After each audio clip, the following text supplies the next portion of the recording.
In this video, I have a fantastic panel. I got the one and only Mr. Seymour Duck. I got the Italiano with me. We're talking all about this proxy war. Nelson Peltz, Jay Rasulo, Bob Iger. We're breaking it down. We're also going to talk about some ValueAct as well. Up next on this episode of Orange Grove 55.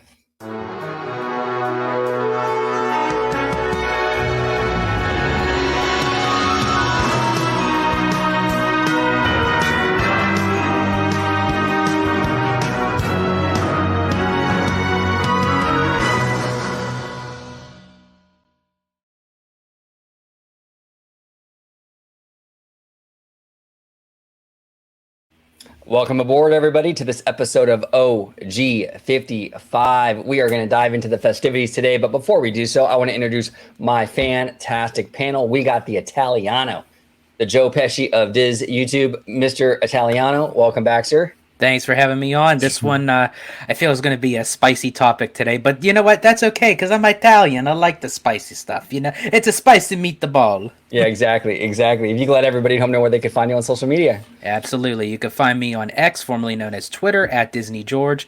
You could also find me on Instagram under the Disney Italiano. And of course, you'll find me here on my home base at Orange Grove 55 with Citrus Corner with all that sweet, juicy, but sometimes sticky Disney news and info. There we go, Mr. Sticky Icky. And down below, we got the one, the only, Mr. Seymour Duck. Mr. Duck, thank you so much for joining us today. Hello. It's always good to have you nerd out with us and talk some proxy war, talk some numbers. If you could let everybody at home know where they can find you on social media. And also if you want to share your upcoming website. Oh, yeah. My upcoming website is quackinvest.com. It's just going to be me basically talking about investments that I like, but more in depth. And you can find me on X at Mr. Seymour Duck. And also, Perfect. Right now I'm eating, I was just eating spicy meatballs, so. I was eating spaghetti and meatballs, and they had ghost pepper sauce, so my nose might be a little runny, but.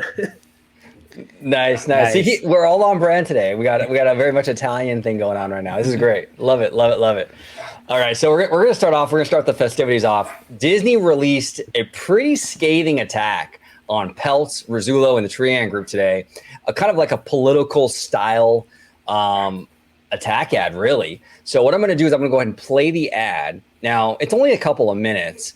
If any of you gentlemen, either of you gentlemen, if you want me to stop along the way, if you want to bring up a point, you want to ask a question, whatever it is, feel free to just be like, hey, OG, pause it, and then we'll kind of go from there. All right, here we go. And let's get started. What's the harm of letting activist investor Nelson Peltz or Jay Rasulo have a seat on Disney's board? The answer is simple. If they succeed, Disney could suffer the same fate as other great companies that Peltz has previously infiltrated, such as GE and DuPont. Nelson Peltz has a long history of attacking companies to the ultimate detriment of shareholder value. Now, Seymour, I wanted to kind of talk to you about this a little bit, because the narrative out there is that Nelson Peltz is a rock star, and it seems like anywhere he goes, he's just a massive success story. Is that the case, or is it a little more nuanced than that? That is not completely true. I mean, there's he worked. He was fighting Pepsi, and the person who was working at Pepsi at the time, who's now at Disney, is Hugh Johnson, and he was fighting Peltz. And what Peltz wanted to do was split off Pepsi as separate companies, basically losing out their moats. I think it was like their snack business and their beverage business separate. I don't know why you would do that. Or merge with another company. And Hugh Johnson was there and they stopped it. And that's the type of things he does with these companies. That's interesting because, a lot of Disney fans are like rooting for this guy. He gets in, it's a good chance he might try to do some stuff like that with Disney. Now, look, some things, maybe fans won't mind. Maybe if you wanted to spin off ABC or something like that. But what if you wanted to spin off one of the core businesses? I think that would be pretty devastating. You know what I'm saying? I mean, I know a lot of fans think like, oh, we'll just spin off the park division and everything will be fine because look at what Oriental Land Company does at Tokyo. It's like, yeah, but OLC is a unicorn. And it's also infused with Japanese culture, which is a whole different animal. You're not going to get that same equation here in the US if you spin this off. It would look what happened with Disney stores. Disney tried this experiment with the Disney stores a few years ago. They spun those off and they sold it to children's plays. It didn't work out, and Disney ultimately ended up having to buy those back. So, and it was Steve Jobs who once said, "No one's going to take care of your brand. No one's going to take care of your brand better than you are." And I think Steve Jobs is absolutely correct on that. And people have to stop kind of comparing the apples to oranges to say like, well, OLC does this. They're on a whole completely another platform than any corporate company here in the USA. So if you do split it off to say another company, you can't necessarily say that they're going to do exactly what OLC decided to do by taking on their, Disney. Each company is completely different. Well, and Oriental Land Company, I believe they don't even have annual passes right now. So I think the fans should be careful what they wish for, because you want that to come over here, locals? I don't think so. Yes. There's one thing His I wanted quest to also say. seems more about vanity than a belief. I'm so sorry. In regards to Hugh Johnson, so he was on the. They made a deal, and for like to end the proxy battle of that merger or the splitting off, they made him have a seat on the board. A year later, he sold all of Pepsi. All of his stock? Yeah, all of Pepsi. What? So you just go on the board, and then a year later, like, okay, I'm going to sell. Like, what? What the heck? Okay, so what would be the reasoning for this, Seymour? Because all he cared about was short profits. He doesn't care about the longevity of the company itself. He's just there to make quick cash profits and then leave. That's what what he's given off. That's what he did with Pepsi, and that's why Hugh Johnson didn't like any of his ideas. He knew what was coming, and they're like, okay, fine, you'll be on the board. But then a year later, they sold all their Pepsi stocks just like that. And imagine if that came into Disney 1 year later, sold all of Disney. He's doing it right now, right? So. And I think, honestly, that was a great move on Iger's part then, because for him to bring in Johnston kind of out of the clear blue, automatically probably knowing, his kind of battle with Peltz while he was at Pepsi, to know, if Johnston put a stop to him, then let me bring him over at Disney, because if he's going to try the same kind of repetitive strategy, then Johnston knows how to handle this particular situation. And also... Exactly. Amy Chan is also still on the board for P&G. He is not. He left. And so she also had that fight. They also had that proxy fight with Nelson Peltz. She was there since 2017, around the same time he started to do the proxy fight and then get on the board. So she knows there's people within the company that have dealt with Nelson Peltz in other companies, and they do not like him.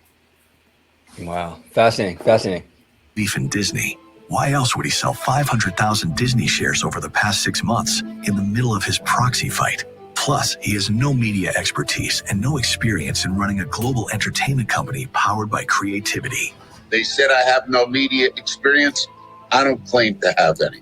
And then there's Jay Rasulo, a former Disney employee who was passed over for a promotion nearly a decade ago.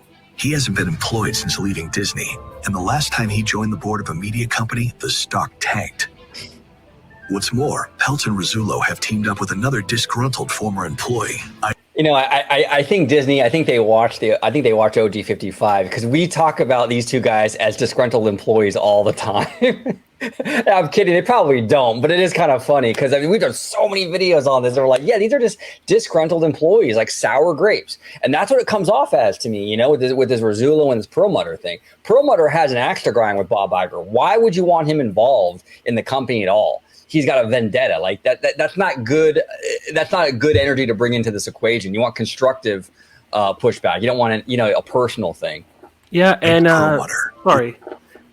For the board, you don't want that balance to go offset. You want like a neutral balance with the board members. But now, if you're going to get two people who are really angry at Disney, that's what it seems like, right? That offsets the balance. You don't want like yes men, but you also don't want angry board members right? That has a past with them. You need a neutral balance of their opinions on the company. That's why usually you don't get people who have worked with the company in the past to be on the board, except for the CEO.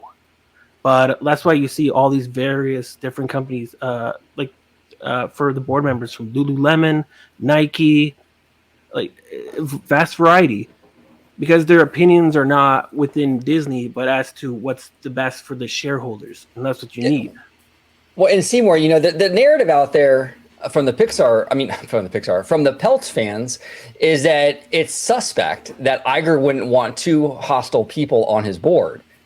I'm no corporate expert. I don't think any company would want that. I mean, would Comcast Universal want two hostile people on their board? I mean, would Brian Roberts want that? Would he welcome that? I don't think he would. Nope. And to sit there and for them to sit there and say, well, this is suspect. Why wouldn't Bob Iger welcome this with open arms? Like who would? You know what I'm saying? It's almost like when you have like a professional chef that goes into a kitchen angry. It reflects on the food that he or she is making.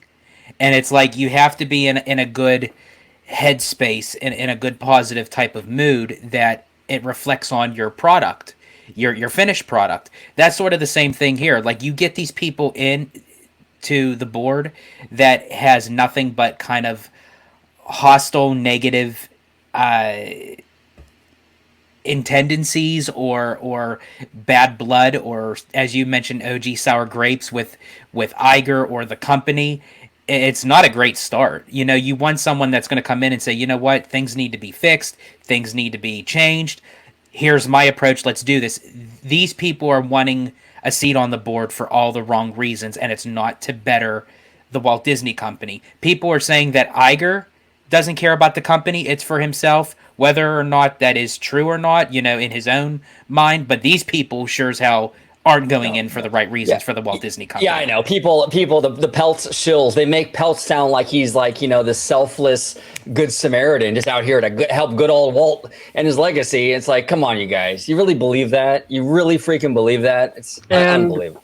And one thing, people are asking, like, they want Peltz in there because they want change, right? Like, oh, we need an activist investor. Where I know we're going to talk about it later on, but I mean, like, you already have an activist investor working with Bob Iger. It's ValueAct. And you know that saying, too many cooks, right? Mm-hmm. You don't want that happening with this, having an activist investor fight an activist investor who's already working with Disney and Bob Iger. Yeah, exactly. And why, and it's the thing I don't understand is that, what I find suspect is the laser focus on just getting Peltz on that board from the people that want change. If you really cared about change, you really cared about pushback, why is there no conversation around ValueAct or even Blackwell's group? It's always Peltz and Rasulo that these people push, and that's why I'm like, well, wait a minute, what's going on here? If you really thought, okay, cool, we need a variety of voices on the board, then how come there's never any talk about, like you said, Seymour, like a ValueAct? Why? Because they're not pushing the right kind of culture war or something that these people want. What's the deal here? Because it's not just about Peltz and Rasulo. There's other entities here, and no one talks about those, and it's kind of weird to me. And sorry, AJ, I know we're gonna really quick. And you had mentioned something to me earlier that kind of you made a great point that God forbid if Peltz and Rasulo do get a seat on the board. I personally don't think so, but just say for hypothetical purposes, say they do, and the company starts to decline and fault. It's like then what do? All these people that are saying, oh, Peltz and Rasulo are the guys, they're going to do it. Well, guess what? If they're in and the company starts to decline, then who are you going to blame? That's sort of like what a lot of people said with Chapek.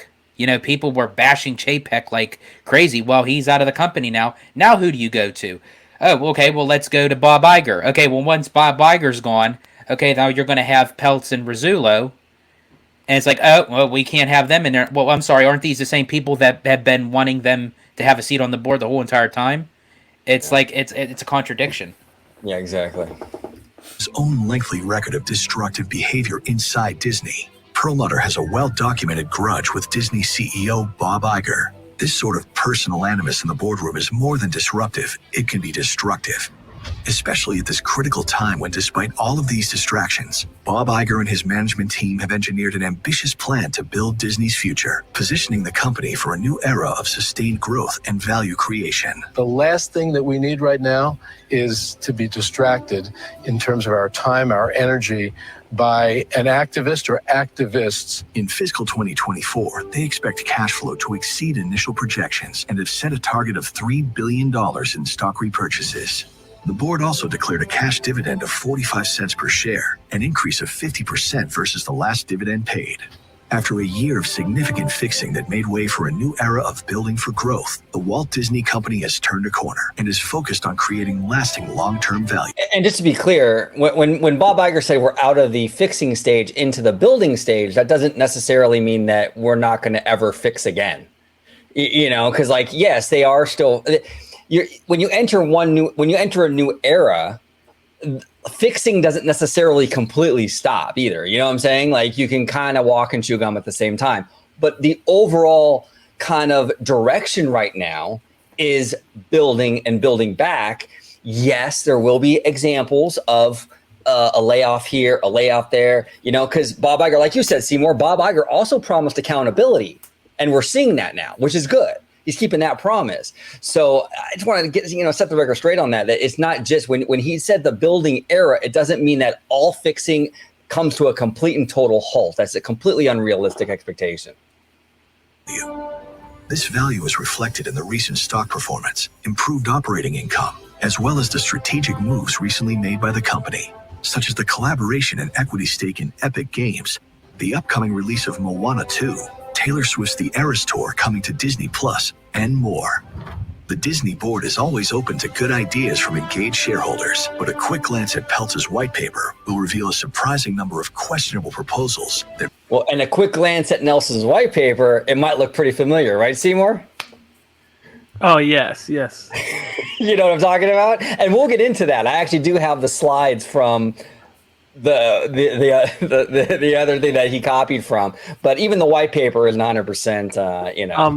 I just wanted to mention one thing though regarding the Disney stock price, because they mentioned in the video year to date Disney is up 23%, and it went up like big time after like 9% after the earnings call. So there's a bullish sentiment that investors are like agreeing with Bob Iger.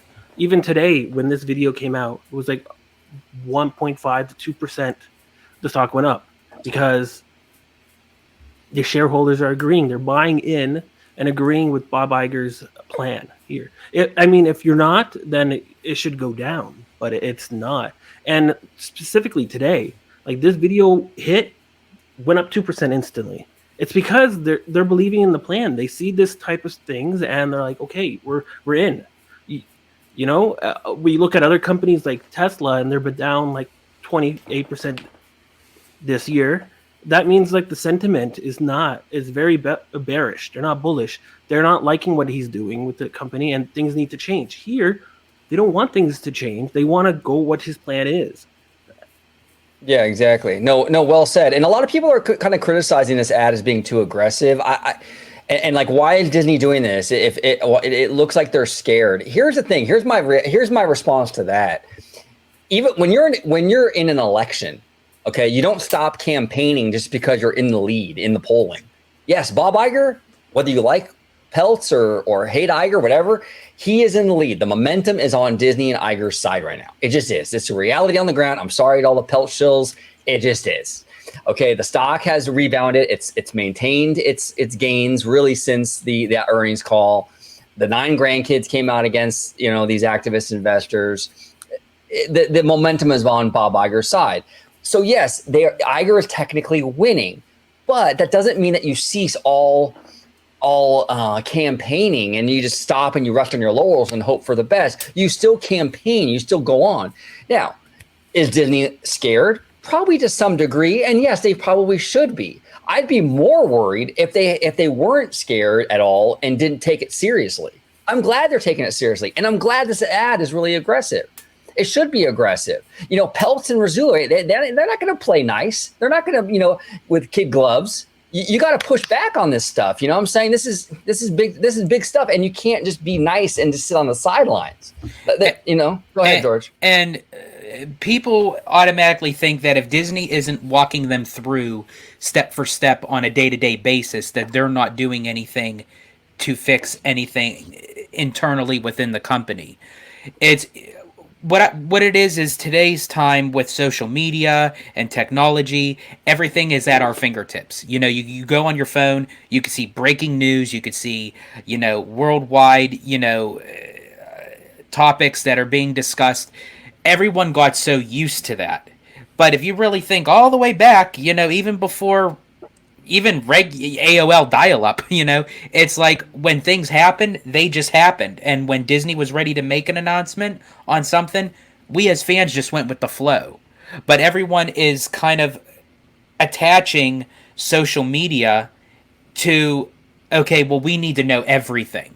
No, we don't. We are just the fans that we are the diehards. We don't have to know every little nook and cranny that's being talked about internally into the company until Disney is ready to make that announcement.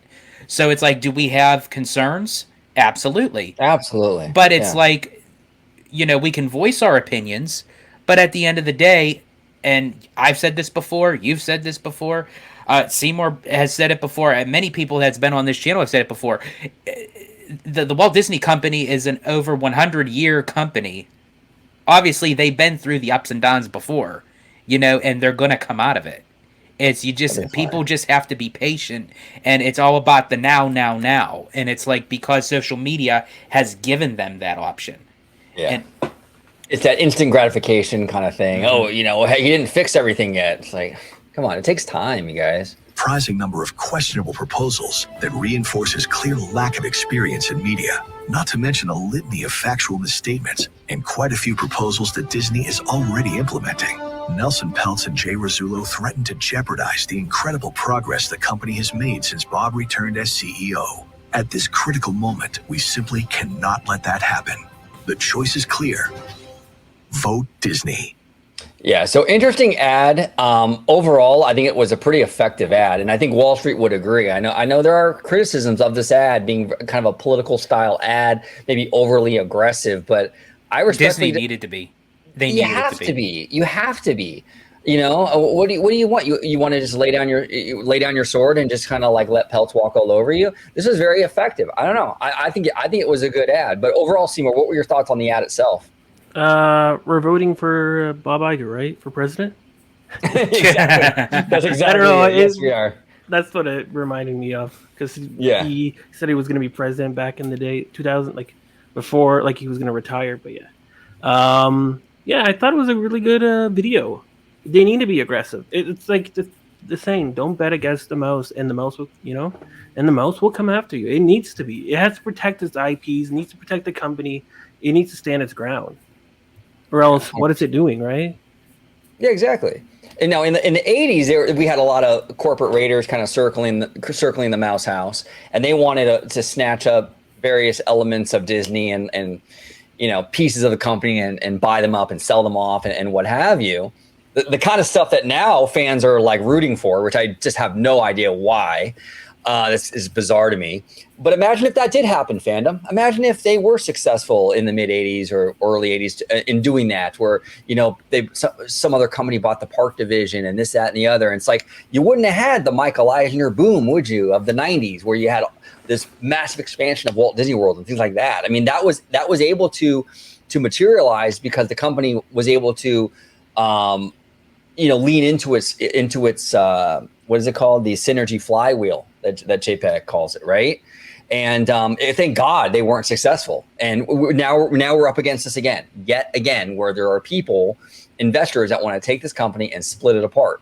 You know what I'm saying? And it's not just the ancillary stuff. This Blackwell's group wants to do that to the parks. They said so. So yeah, it's a scary time, and I'm glad Disney's fighting back, and I'm glad they're fighting back hard, because they should be fighting back hard. Now, this is interesting. So there's this brilliant white paper, this master class in just how to handle a proxy war. This is from our friend. This is from Puck, Matthew Bellani. It says here, plagiarism in the Peltz papers. Investor Nelson Peltz and his Treon firm finally released all 130 pages of their glorious white paper on how to fix Disney. But astute observers have noticed a surprising and somewhat hilarious similarity in the look and feel between the Peltz papers and Proxy documents put out by Elliott Investment Management, another activist investor firm. Fonts, concepts, slide layouts, the restore the ... motif, all basically the same. Not a good look for Peltz if concerned about making bad sequels. And here is the Elliott Group. And I mean, look, restoring the castle, look familiar? Restoring the magic, right? And the graphics and everything are very, very, very similar to what you see with the Peltz thing. What are your overall thoughts on this, Seymour? This is kind of funny. There was I think there was 2 or 3 different PowerPoints that the Elliott Investing Group has made, and I think don't quote me because we're just speculating, but I believe what has happened was they took 3 PowerPoints and gave it to a third party and be like, hey, create this, and that's why it took so long to make this, because it was probably last minute, so they needed an idea and they saw this idea. Maybe they spoke to Elliott. Maybe I didn't. Maybe they didn't. I don't know. But it's very strange that everything seems similar, almost like it was a rush job to copy it. I don't know, but it just when there's smoke, there's fire. So when something seems so similar, something's happening in the background that's suspicious. Very much so. And Puck is a very respectable outlet. Puck, I know the Peltz people are going to say, they're probably going to call Matt Bellani and his whole team shills or pixie dusters or whatever they want to call them. But he isn't. He is critical of the Walt Disney Company, and he is fair in his reporting. And, he's one of the more trustworthy, big outlets out there, in Hollywood. And he's reporting on this, and even he was saying this is crazy, And it's weird to me too, because it's I keep hearing from people that this guy Peltz is playing 4D chess, and I'm just not seeing it. I'm seeing stuff like this, which is you were saying, Seymour, very, very sloppy. He doesn't release his plan until well into the voting. He's surrounding himself with basically all these potential employees that were not really that popular when they were at Disney. And it's this guy that's going to change. This is the guy that's going to come in and fix things. I want to make it very clear to everybody, because people like to spin stuff. I am not against Bob Iger having pushback, but I'm not going to just accept any old show to come in and be on that board. These guys are not the right guys. If someone else wants to come in and challenge Bob and they're competent, by all means. Go ahead, Seymour. I do apologize, brother. Oh, I was just going to say, I still don't know what their plan is that's different from Bob Iger and Disney. Yeah, I still don't know. They made 133 pages just to basically bitch at them and say, yeah, Bob Iger sucks, and Disney sucks. And yet their plans to improve it is not really plans. I don't know. They're saying we should try to do this, but there's no plan to actually do it, or Disney's already doing it already. Hulu merging with Disney Plus, that's already happening. Why are you suggesting that as a plan? And then aside from 133 pages of absolute BS, it's plagiarized BS. If Peltz is willing to do that just to try to get a seat on the board, then what is going to be his competence if he had a seat? What would he be capable of doing just to kind of play hardball, so to speak, while almost kind of not having full control of the company, but having a piece of that control? I don't know. To me, it's just shady. I don't trust him. And again, it's not because I'm a Bob Iger dick writer and I have this special free access to whatever the fuck I'm supposed to be getting free from. I don't know. But it's just to the notion of I don't trust these people over Iger. And as OG had said, if someone was to come in and challenge him and know what they're doing and I'm getting good vibes from them, absolutely, go for it. But Peltz and Blackwell's and Rasulo, I'm not feeling it. Yeah, well said, well said. Now, this is also from Puck, which is a fantastic outlet. And And they kind of go into this. I want to kind of read a little bit of this and talk about it. Give me just 1 second. Okay, so this is interesting. It says here, I still don't understand the logic of having 2 seats on a board of directors of 12 people. I know the smiling crocodile can be charming when he wants to be, but talk about going into a hostile environment and one where he is certain to see his efforts marginalized. Some 30 pages of presentation is devoted to many failings of the Disney board. How is that going to make it easier for Nelson and Rasulo to accomplish their goals if and when they get on the board? That's a great point, Seymour. They're asking for 2 seats on a 12-person board. How effective can they even be if they were even to get this? You know what I'm saying? Yeah, not much. Yeah, they're going to be outnumbered. And they're going to be outnumbered by people who worked with Peltz in the past, too. That's a good point. Exactly. So it's like, it just seems kind of weird to me. Like, you're going to get on this board and what exactly are you going to, how much impact are you really going to have being 2 of 12? Which kind of leads back to Seymour to what you were saying before, where the goal really is just getting on the board and then in a year selling, right? Yeah, when you're on the board, you also get like stocks and compensation. So if they're on, sometimes, but most of the time, that's what the companies do. And if they get on there to the board, they're going to get stock for compensation for their work. And that's why sometimes you see them sell within a year. Like, I got my compensation, I'm good to go. Wow, unbelievable.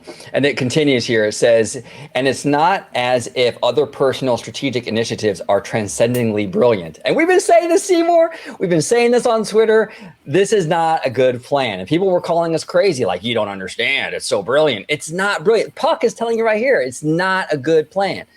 But it goes on to say, after revamping the Disney board, he wants to make sure there's a real succession plan in place, while at the same time aligning management compensation with well-articulated goals and initiatives. Nelson also wants higher profitability for Disney. Who wouldn't?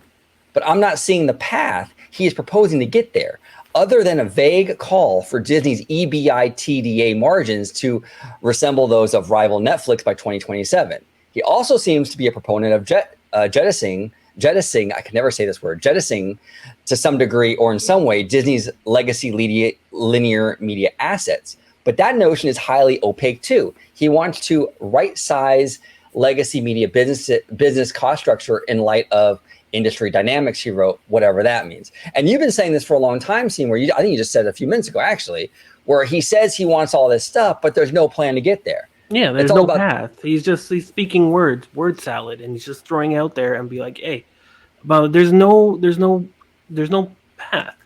I don't know. You had all these months to make up this, like, to think of something, and this is the best you got. It's crazy. It's absolutely crazy. And this is the last one we'll read, and then we'll move on. But it says here he's also advocating to reboot a Disney's once vaunted creative engine. I'm all for that. And Lord knows the company needs to find a path back for its creatives. But Nelson's solution here is just to mention the Disney flywheel a few times and call it a day.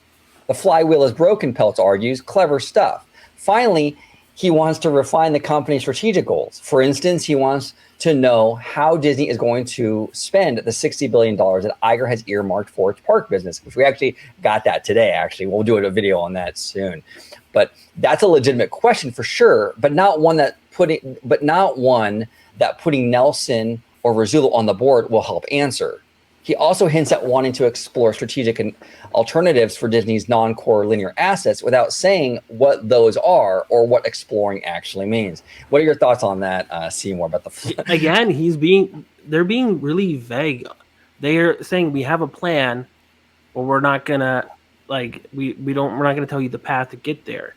And a lot of the times, like, even for that 60 billion and not knowing what they're doing, I mean, a lot of times it happens behind the scenes. So, if you're not a board member or you don't work for Disney, you don't really need to know. Exactly. Right? And that goes back to what I was saying earlier. People want every piece of information, everything in a nook and cranny to them constantly, day for day. Okay, what's the Walt Disney Company up to? We don't need to know. We don't have to know that stuff. When Disney is ready to announce it, they will. You either like it or you don't. It just comes down to it. And I think it's interesting that we all agree in the notion of that they're spewing words, but it's really, is anything really coming on? It's like nothing. It's like trying to get from A to B, but it's like there's no connection to those two letters. It's like spoken like a true politician. Yeah, well, no, it's a lot of, it's what Seymour was saying. It's a lot of word salad, and it's a lot of like kind of like not wish casting, but sort of like just kind of like telling people what they want to hear. You know, when Peltz gets up there and he's like, "Yeah, pricing is too high," you know, it's like, come on, you know what I'm saying? It's an easy, you know, little buzzword, nice, easy little, you know, but what he leaves out is, hey, you know what? Universal is not much cheaper. Yeah, I was just there. You know, the $14 Super Mario boba drinks. You got $20 draft beers. Okay, it's not much cheaper over there at Universal, Peltz. Have you checked that out? You know, and of course not. You know what I'm saying? He doesn't know what he's talking about. But he just wants to put it out there and get the fan applause. Oh yeah, lower price. Go ahead, Jordan. And I think it's interesting of what you guys were mentioning earlier. It's like, yeah, 2 board seats as opposed to 10 other people who are going to probably have some bad taste in their mouth if and when they get in because of all this uproar. And Seymour, you had mentioned, you know, these are people that have worked with Peltz before, know how he is. There's even people that are within the company that are still there that worked with Rasulo before. So it's almost like if they're setting themselves up for failure, but yet they're trying to say, oh, we're going to succeed, then they have something else up their sleeve that they're trying to accommodate themselves rather than look for the best interest of the company. Yeah. Now, Seymour, I have a question for you because Puck is pretty convinced this isn't going to happen for Peltz. A lot of people are, I think. It's kind of looking like it's over. You know what I'm saying? But, you know, it's not over till it's over, to be fair. You know what I'm saying? It's not, we can't count it out completely. But what do you think the chances are? Do you think he'll let this go to a vote, or do you think he'll pull out before that happens? Because it might be embarrassing if it goes to a vote, no? If he loses badly? Oh, I never thought of him just pulling out. He did that before. The proxy, once Bob Iger promised like dividend coming back and all this and the cost cutting, the first proxy fight upon Bob Iger's return, right? He canceled it and pulled out because he thought he was going to lose, but then now he came back. But he's giving everything that he wanted before, and even the plan now that he has, he's basically giving. I don't understand the purpose of them. With the purpose of this proxy fight, actually, or anything, because they're not doing anything different than what is already happening, and most likely it's these stuff that's being like implemented, the buybacks, the 50% increase in dividends, the $60 billion investments. That's most likely that they got advice from an activist investor that they're already having a deal with, ValueAct, who, exactly. Right? But yeah, you can go on, sorry. No, exactly. No, you're absolutely right. And then I feel like a lot of the Peltz people, supporters, are like, they have more of a thing against Bob Iger, which is fine. You don't have to like Bob Iger. You know, I don't really, you know, that's fine. You have a right to, you know, your opinion. But it's like, okay, so you're advocating for this guy to get on the board, but it's almost like Peltz is telling you they're not in there to remove Bob Iger. So like that's not even going to happen. Even if these Peltz people get their way with Peltz and Rasulo, you're not even going to get rid of Bob. And they're kind of neutered being 2 people on a 12-person board. So what exactly do you get out of even supporting this guy? It seems kind of pointless. And I love how he actually brought that up. Oh, we're not getting rid of Bob Iger. We were going to leave him. Like, you really had a choice. Like, you're going to get in there and it's going to be a 2-vote knockout. Okay, Bob Iger's gone. It's like, why would you even mention that? You just buried yourself with that statement. Yeah, exactly. Yeah. Go ahead, Seymour. Sorry. I was just going to say, in one of his in the town hall meeting that he had, he talked about how parks are too expensive, right? And as a shareholder, you do not want to hear that. Is he advocating for the fans or for the shareholders? Because exactly. like at the end of the day, right now the margins are up year over year. Disney, like, people are spending more money on Disney more than ever. There hasn't been a decrease in revenue since COVID lockdowns. I mean, that makes sense. The parks are closed. You're not making any money. But like, there hasn't been any brand withdrawal coming in. So I'm not understanding why you would chant this, oh, parks are too expensive, yet there hasn't been any issue. The supply and demand, right? The law of supply and demand, the demand is not decreasing. So why do we need to decrease the prices? Yeah, no, exactly. And It's like going. Sorry, I was go just ahead, going to Seymour. say, it's like going to the grocery store, right? You see 2 for 1, right? It's discounted because people are not buying it. So why are we discounting Disney? I don't like, and Disney's supposed to be a premium brand. So like, if we discount it, people get used to that price, and then we're like, oh, okay, and then you increase that price, people actually might hate it even more. You're seeing this issue with Tesla and their cars. They cut down the prices, and I think people are going to get too familiar with that prices that if it gets increased, they're like, oh, it's not a good buy anymore, significantly because of that price influx. Instead of having a steady growth that goes up all the time, right? We get used to that. I don't know. As a shareholder, I do not like that.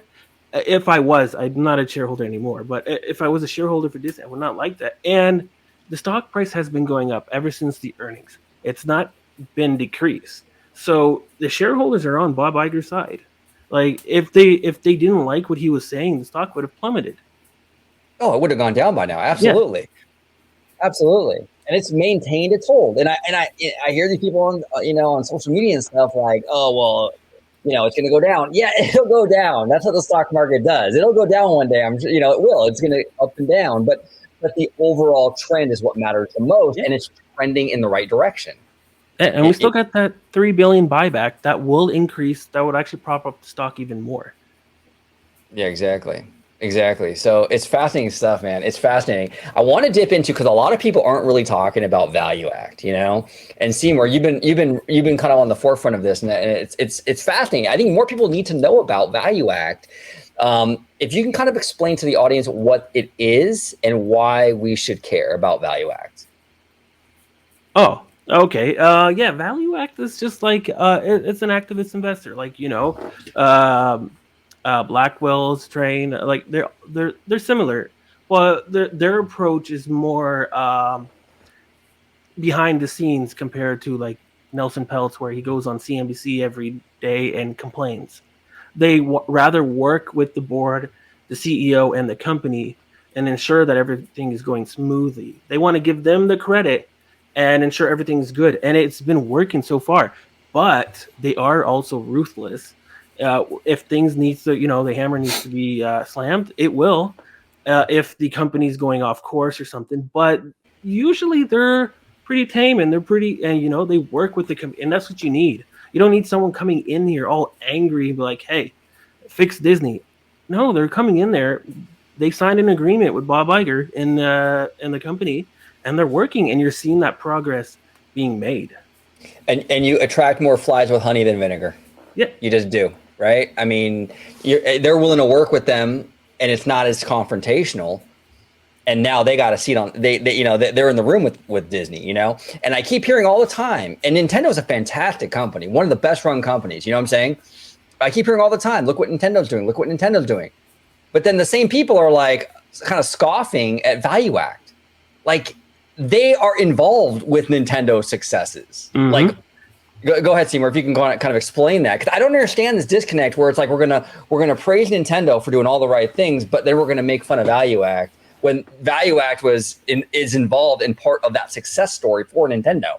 Go ahead, brother. Yeah, like the theme parks, the movies, the expanding the IPs, that's all from like ValueAct, pushing Nintendo to branch out in other areas that they were either afraid to go or didn't think of. And it's been working. And even though Nintendo is a very conservative company, right? They've been it's very different because before all this, they weren't very shareholder friendly in regards to investments. They were always about quality games for the consumers and all that, but they never really invested their money outside from video games. And now you're seeing this they even did buybacks. They're increasing their dividends, and now you're seeing them expanding to theme park, movies, a lot of merchandise. Mario Day, they mentioned like a lot of Legos, including a Mario Kart one. Like I haven't seen this since the 80s, how big like this expansion of Mario is. And I'm all for it. As a fan, I'm all for it too. But I mean, they have a track record, ValueAct. They have a track record with Microsoft, the New York Times, Spotify, Adobe. They have a proven track record. They worked in media companies before. They were on the board for 21st Century Fox before they got bought out by Disney. So they had that history. They're really what the ValueAct is really good is bundling. They see that moat of a company, right, and they like to expand that and get its money's worth. So if you probably see the Epic Games investment, that's probably a ValueAct idea. Just like Nintendo did with their theme parks and movies, it's just on the opposite end of the spectrum. So it just extends, like I mentioned it before in your videos many times, it extends the flywheel. It ends another revenue, a stream of revenue that Disney can pertain, because linear is dying, and there's nothing we can't stop that. It is dying, and I feel like this revenue stream of going to gaming will help. Yeah, no, 100%. The Epic Game thing was a really smart move. Really smart move. You know, now do you think Seymour that because Epic Games and Apple, they're fighting right now? You think because now Disney's involved, because Disney has a good relationship with Apple and has for a long time. Bob Iger was on Apple's board for years, and he only stepped down because it was a conflict of interest with the streaming service, right? So once Disney Plus came online, he had to leave Apple's board because they have a streaming service too, but they have a good relationship. Do you think Disney can step in and sort of kind of like squash the beef, so to speak, in hip hop language, squash the beef between Epic and Apple? You think you think that might happen, or maybe no chance? I don't know if it will happen, but I know there will be an attempt to happen, because Bob Iger, he goes behind the scenes all the time. There was rumors of him talking to Apple, Amazon, all the big tech companies to see if they want to like merge with an ESPN partnership. But now that got into like Fox and Warner Brothers. But yeah, Bob Iger does a lot of things behind the scenes we don't know, and we probably will never know, and that's okay. Yeah, exactly. It's okay not to know. It's okay to just kind of let not everything has to be out there in the open. You know what I'm saying? Though I want to state that like I mentioned before, too many cooks is bad. If we're gonna have Nelson Peltz and his activist investors come in and push, you're already working with ValueAct. Having another one, it's gonna be a sloppy mess. And to give credit, ValueAct isn't just always nice. From Microsoft back in the day, they're the reason why Steve Ballmer left as a CEO. Wow. And because they were pushing, because Steve Ballmer, I mean, he was throwing down the company. All he thought was Windows, Windows, Windows. And he didn't want to like invest within the company. He just wanted the cash cow to keep making money as cheap as possible. But ValueAct came in and said, no, we want to push more for growth, which is Disney. What's Disney doing right now, right? And Nintendo as well. And Steve Ballmer wasn't playing ball, so he left. And what has happened was ValueAct pushed for like more cloud computing and offer like software and services. The Microsoft Office, the PowerPoint, the Excel, which does really well in businesses, schools, and even like nowadays, right? People still use those products, and now they're moving into more AI. They're moving to people use Teams for all their businesses, and they're the richest company right now in the world. They even topped Apple just recently. So, and it was all because that pivotal point from ValueAct. If that didn't happen, it might have gone down. Because they were struggling for a while. I remember that. Microsoft was in a really rough spot, Yeah. And it was because of Steve Ballmer. He didn't understand. He was more of a salesman, not a tech guy. He didn't understand the company more. Even though he was really good with Bill, friends with Bill Gates. He was there from the beginning. They were co-founders.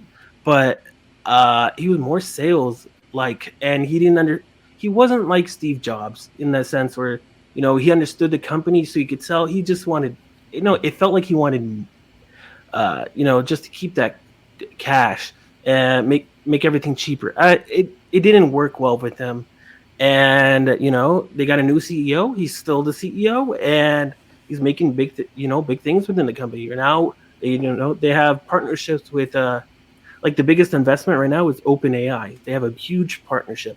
And if you go to Bing, you see all this AI things you can do. Like, that's huge. Nobody ever wanted to use Bing before. And now we're all talking about Bing. We want to use AI to create the photos, to make the scripts. It's wild. It's absolutely wild, man. I love picking your brain, Seymour. A fascinating conversation as always. Seymour, I'll go to you and then I'll go to George. But Seymour, any final thoughts or musings before we head out today? I don't think he's gonna I don't think he's gonna Nelson Peltz and I don't think they're gonna get the seats on the board. Yeah. Because today the stock price went up, and that gave us the sentiment of what the market wants. We don't want them. We want Bob Iger and the company that's happening now. Yeah. Yeah, exactly. No, I completely agree with you. And I know a lot of people are poo-pooing these grandkids. And I get it. I get it. I am not a fan of Abigail Disney. I think she is really kooky, in my opinion. I'm not a fan of hers. But the narrative out there is like she's the only one that's against these activist investors. There's nine grandkids that do not want this. Okay, 9 of grandkids of Walt and Roy Disney. So this isn't just about Abigail. And again, I don't like her either, but that's besides the point. There's 9 of them here. I think that was a huge blow optic wise. I don't think it probably doesn't really matter too much, logistically or whatever. But I think optic wise, that was a really bad blow for Nelson and Rasulo because look, that was following the good earnings call and the stock bouncing back and all that. It was just on top of it. You know what I'm saying? So it was a bad blow. And Matt Bellani's said the same thing, And Matt Bellani's been in this industry. He's been in Hollywood. He was an entertainment lawyer, and this guy is saying the same thing that this Peltz is not going to happen. It's circling the drain, and it's okay to be a Peltz fan. Okay, hey, you support Peltz. That's all good. Everyone has a right to their opinion, but you also have to understand the reality. And the reality is whether you can hate Bob Iger's guts, you can think he's the wokest guy in the world. It doesn't really matter. The reality is Peltz is losing. He is losing, So, but George, what are your thoughts on this before we mosey on out of here, brother? Yeah, echoing both of your statements. Personally, I feel Peltz and Rasulo are one of my favorite breakfast items. They're toast. It's there you go. Fantastic. Toast. Yeah, exactly. Yes. And as you said, OG, it's just the facts are the facts. It's like Peltz is losing. There's nothing really that he could do to recover. Is it over? No. And Disney has to be on their toes. They can't just sit back and just assume that they're going to win. And that's what I think this whole video response was. It was to the fact of we're not giving up, we're not taking the backseat on this. You're gonna nip, we're gonna nip back. Well, it was the Mortal Kombat finish him. Yeah. This is the finish him moment. I think they know they're winning and they're just gonna just make sure. Yes. You know what I'm saying? Basically, I think it's what we're seeing here. And it's aggressive. It is, I'm saying? It's aggressive, and I respect, look, if you have an opinion where you think the ad was too aggressive or too, I understand that. I completely understand that perspective because it is a very aggressive, politically charged feeling kind of ad. But in my opinion, my personal opinion, I just think that they need to be tough with this. Peltz and Rasulo, they're not going to play nice. You know what I'm saying? You can't play nice in this. You have to be tough with this. The entire trajectory of the company is at stake here. You know what I'm saying? This legacy company, and you can't just kind of sit back and be Mr. Nice Guy. You just can't. I'm sorry, in my opinion. But gentlemen, it is always go ahead. One more thing I wanted to say. One more thing. I always forget to the last minute that I want. No, you're good. You're good. No, and we don't. As many points as you have, Seymour, we can talk about it because I love hearing your perspective, brother. It regards to ValueAct and how their proponent within these companies are bundling, right? We have Microsoft with Office 365 and all that, and then you have the New York Times, right, where they branched out to other areas. They even bought Wordle, and then you have Spotify, who also branched out to audiobooks, podcasts, live events. But the thing that's all similar is that you pay one price. It's the same thing with Adobe, right? Photoshop and Illustrator was the main thing, but then you all have all these separate applications that you can get in one service, Creative Cloud. And I think the end goal for ValueAct and Disney is to create this Amazon Prime service where you pay one price for everything. And I think that's the end goal. I think you pay $20, $30 a month, or whatever it is, and you get Disney Plus, you get Hulu, you get ESPN Plus, you get discounts on the hotels, you get discounts on the parks, you get discounts on the merchandise. Maybe you get one free merchandise a month, right? And then you get the access to the Epic Games universe, right? Where they create that new revenue stream instead of like charging every individual price. Instead, it's going to be like the bundle pricing model where you just pay one price and it's very simplistic. And I think people will go for that. They've been doing it, for all these companies, and I can see them going it for Disney. Well, you might be onto something, Seymour, because I remember during the Chapek era, they were tossing that idea around of having a Disney membership thing.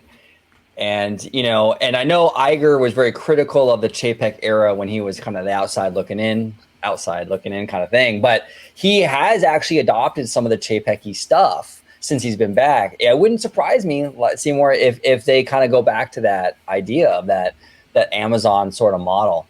We'll see. That's very interesting. You keep an eye out for that, Absolutely. All right, fellas. Fantastic show today. Really love talking shop with you guys. Always a good time. George, the Italiano, the host of our Walt Disney World show, Citrus Corner. I will start with you, sir. You got Inside Out in the background, huh? I do. Yes. I kind of think keep it kind of on brand because I think all these topics just kind of make us feel like we're going inside out sometimes. So it's inside out, yeah, exactly. A lot of emotions, filled with a lot of emotions. Yes, exactly. exactly. Well, too bad we don't have Inside Out 2 on because the anxiety emotion might be a good one for Peltz right about now. You know what I'm saying? Yeah. But if you can go ahead and let everybody know where they can find you on social media. It's also a little taste of envy too. Yeah, a little envy in there. Yeah, exactly. Which is actually, not to get too far off topic, that character is absolutely adorable. I will buy all the merch. That character is going to go a long way with merchandise. Those big eyes are so cute. Oh my god. Oh my god. But anyways, if you'd like to find me on social media, you could do so on X, formerly known as Twitter, @DisneyGeorge. You could also find me on Instagram under the Disney Italiano. And of course, you'll find me here on my home base at Orange Grove 55 with Citrus Corner with all that sweet, juicy, but sometimes sticky Disney news and info. There he is. And last but certainly not least, Mr. Seymour Duck, the one and only. Seymour, thank you so much for coming on, brother. And if you could remind everybody where they can find you on social media, sir. Yeah, you can find me on X at Mr. Seymour Duck. There he is. And the OG55 will let the OG55 crew, we will let you know once his website goes live. We will definitely keep everybody at home in the loop. Thank you. Yeah, no, absolutely. So thank you all so much for watching. Comment down below with all your opinions on Peltz, Rasulo, all that good stuff. Hey, if you like Peltz, it's all good. We welcome all opinions here. Make sure you comment down below. It's okay to, debate, whatever. Just keep it respectful. That's all we ask. But we welcome all viewpoints here. We're not big Peltz fans, but you know what? If you are and you make a good case, hey, open-minded. You know what I'm saying? So let us know. But thank you all so much for watching this episode of OG55. And as always, have a wonderful, wonderful day. Bye-bye, everybody. 세상이 누구에게나 공평하게 추악해.